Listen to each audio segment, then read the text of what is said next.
Ready to go? Yeah. Get everybody here now. Much better place. Coming in this way. Say something real quick about Mike. 1, 2, 3, 4, 5. 1, 2, 3, 4, 5.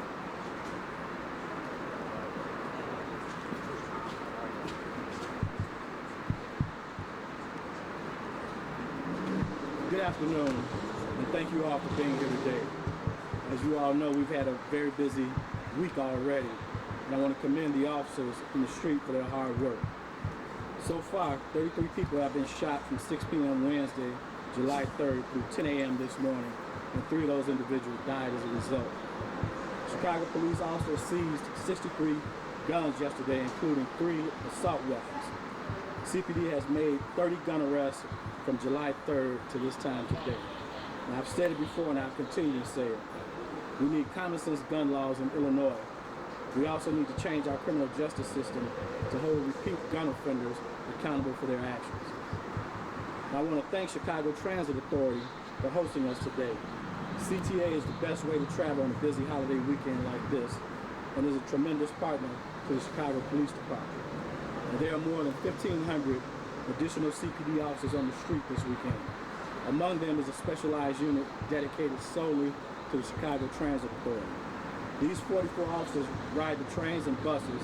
They're also monitoring stations on train platforms and tasked with keeping Chicago's communities safe.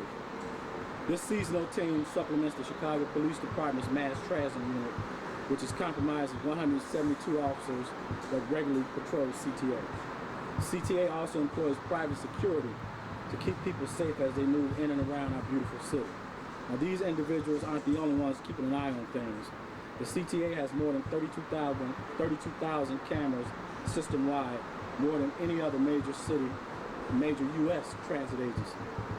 Cameras on the CTA are nothing new, but since May 2018, the old analog cameras have been steadily replaced by the new high-definition cameras with particular emphasis on the red and blue lines. The CTA has also made improvements by adding new lighting and reducing areas of low visibility. The result has been roughly 200 people each year being arrested with the help of CTA personnel and cameras. Now, this should serve as a warning to those individuals who plan on making trouble on the CTA this weekend or any time for that matter. I also want to remind CTA riders that there's no reason for anyone to go on the tracks at any time for any reason. CTA tracks are dangerous. Fast-moving trains and 600 volts of electricity are a deadly combination. If you drop anything on the tracks, notify CPD or CTA personnel so that they can retrieve the item for you. So please stay safe, and if you're thinking about causing trouble on the CTA, know that you're going to get caught. Now I'd like to turn it over to Chief Fred Waller, Chief of Bureau Patrol, who will update you on what we've learned from the incident at Navy Pier.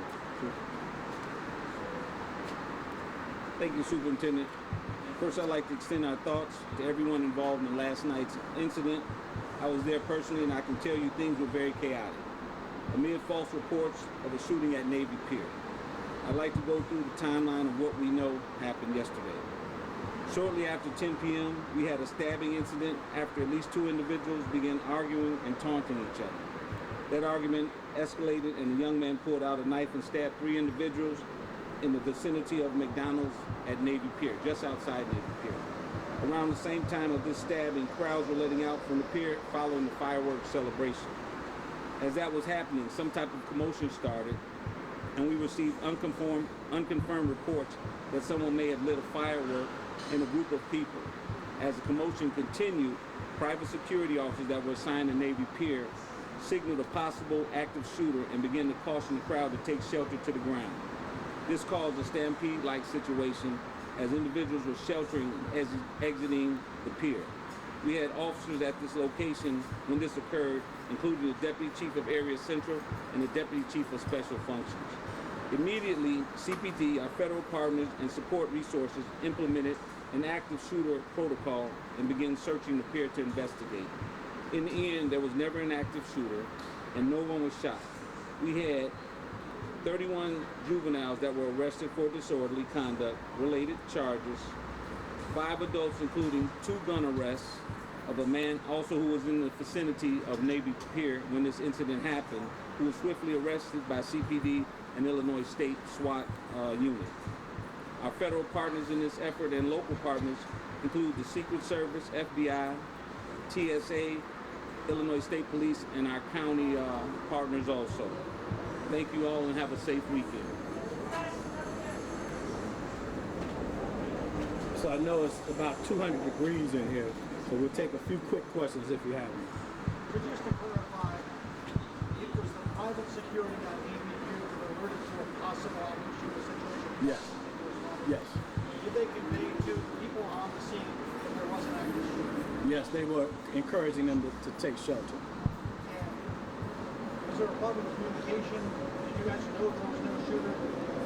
Yeah, as we looked at the situation, we determined that there was no active shooter.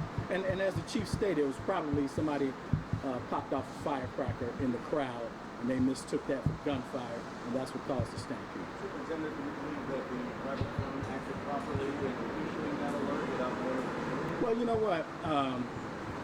What I'll say is this. We will be in communication with them and have some dialogue just to ensure that those things are handled properly.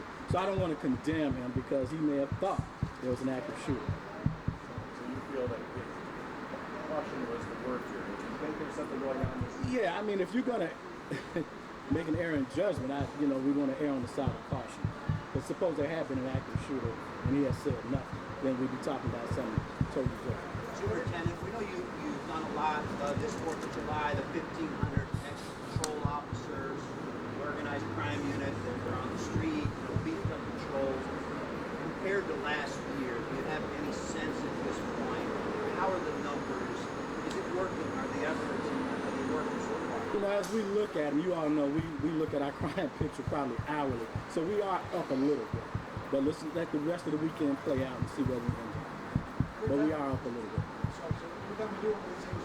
We learned from it. Yes. What did we learn from last night?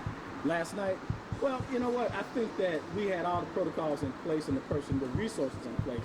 Of course, we cannot control someone popping a firecracker off in a large group of people. That's something that we simply can't control. But what we know is we always have to have the proper communication between CPD, private security, CFD, and those types of things. So we just have to ensure that we tighten up our communication. Do you think the venue for fireworks should be considered Navy Pier given the large amount of crowd? That's a historic thing that I think the citizens of this city have become accustomed to and they actually look forward to.